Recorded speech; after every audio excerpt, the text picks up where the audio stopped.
नमस्कार, मी प्रतिभा. How to cook इझीमध्ये तुमचं खूप खूप आणि मनापासून स्वागत. पाऊस सुरू झालेला आहे म्हणजे चमचमीत खाण्याचं मोह काही आवरत नाही. आणि भज्या ह्या आपण नेहमीच खातो, बटाटे वडे खातो, समोसे खातो. पण आज एक अशी छान हेल्दी रेसिपी तुम्हाला दाखवणार आहे. ती चमचमीतसुद्धा आहे, चवदारसुद्धा आहे आणि हेल्दीसुद्धा आहे.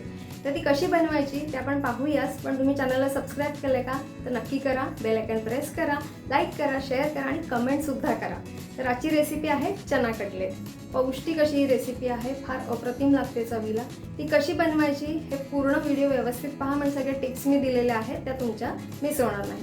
रेसिपीला सुरुवात करूया. चना कटलेट. लाल चण्याचे पौष्टिक कटलेट बनवण्यासाठी सगळ्यात आधी आपण मिक्सरच्या भांड्यामध्ये हे लाल चणे घालून घ्यायचे.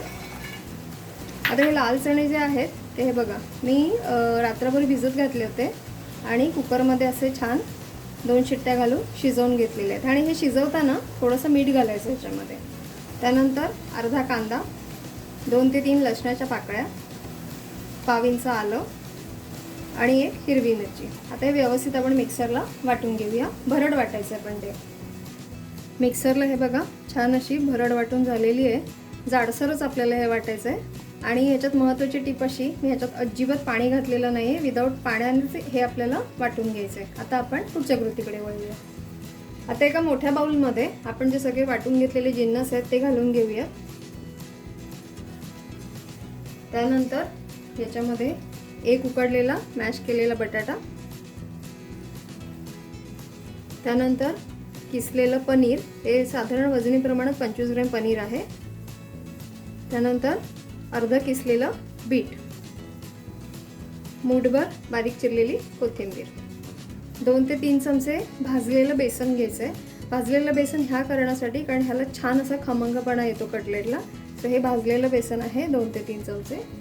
बाइंडिंगसाठी अजून 1 चमचा तांदळाचं पीठ, हे ऑप्शनल आहे, नाही घातलं तरी चालेल. आता आपण मसाले घालून घेऊया. 1 चमचा लाल तिखट, तिखट तुमच्या आवडीप्रमाणे आहे. त्यानंतर अर्धा चमचा गरम मसाला, अर्धा चमचा धणा पावडर, पाव चमचा चाट मसाला आणि पाव चमचापेक्षा थोडीशी कमी ही आमचूर पावडर आणि चवीनुसार मीठ. आता इथे महत्त्वाची टिप अशी, इथे आमचूर पावडर मी टाकलेली आहे, चाट मसाला टाकलेला आहे. सो लिंबाचा रस तुम्हाला जर टाकायचा असेल तर आमचूर पावडर थोडी कमी करायची आणि चाट मसाला थोडासा कमी करायचा. आता सगळे जिन्नस आपण एकजीव करून घेऊया आणि छान याचा असा गोळा बनवून घेऊया. हा गोळा आपला व्यवस्थित मळून झालेला आहे. आता तुम्हाला ज्या आकारात आवडतील त्या आकारात याचे असे छान गोळे मळून घ्यायचे. आता आपण असं छान त्याला मळून घेऊया आणि गोळे बनवूया.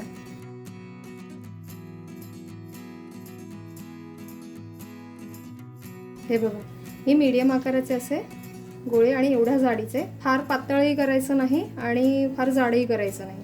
हे बघा असे व्यवस्थित केलेले आहेत. आता ह्याच्यावर वरती मी फक्त हे डेकोरेशनसाठी तीळ लावलेले आहेत. हे ऑप्शनल आहेत, नाही लावले तरी चालतील. असे छान आपण बनवून घेऊयात सगळे. कटलेटला व्यवस्थित शेप देऊन झालेला आहे आपला. आता एक महत्त्वाची टिप अशी, हे हेल्दी आहेत. सो तुम्ही हे एअर फ्राय सुद्धा करू शकता. त्याला दोन्ही बाजूनी तूप लावायचं, की तुम्हाला बटर आवडत असेल बटर लावायचं आणि एअर फ्राय करू शकता, डीप फ्राय करू शकता. आता आपण ह्याला शॅलो फ्राय करणार आहोत. पॅन गरम झालेला आहे. पॅनमध्ये आपण आता तेल घालून घेऊया.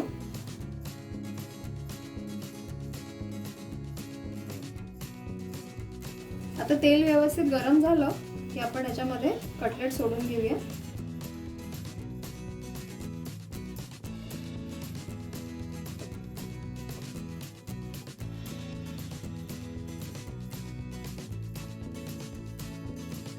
आणि ही प्रोसेस आपल्याला लो टू मिडियमवरच करायची आहे.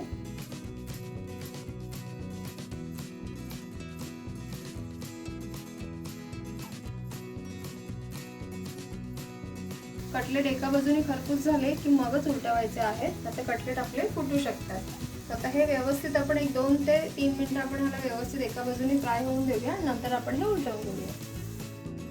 2 मिनिटांनंतर आपण ही बाजू आता उलटवून घेऊया अशी.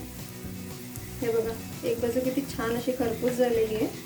आणि ह्याला आपण बेसन आणि तांदळाचं पीठ टाकल्यामुळे छान बाइंडिंगही आलेली आहे आणि ते सुटत सुद्धा नाही तेलामध्ये. हे आता दुसऱ्या बाजूने सुद्धा 2 मिनिटं असे छान खरपूस करून घेऊयात.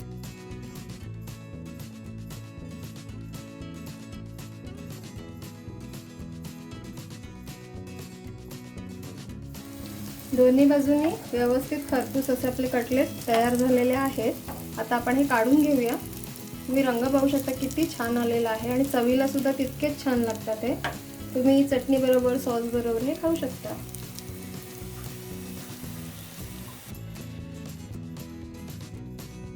तर ही आजची हेल्दी रेसिपी तुम्हाला कशी वाटली मला नक्की कमेंट्सद्वारे कळवा.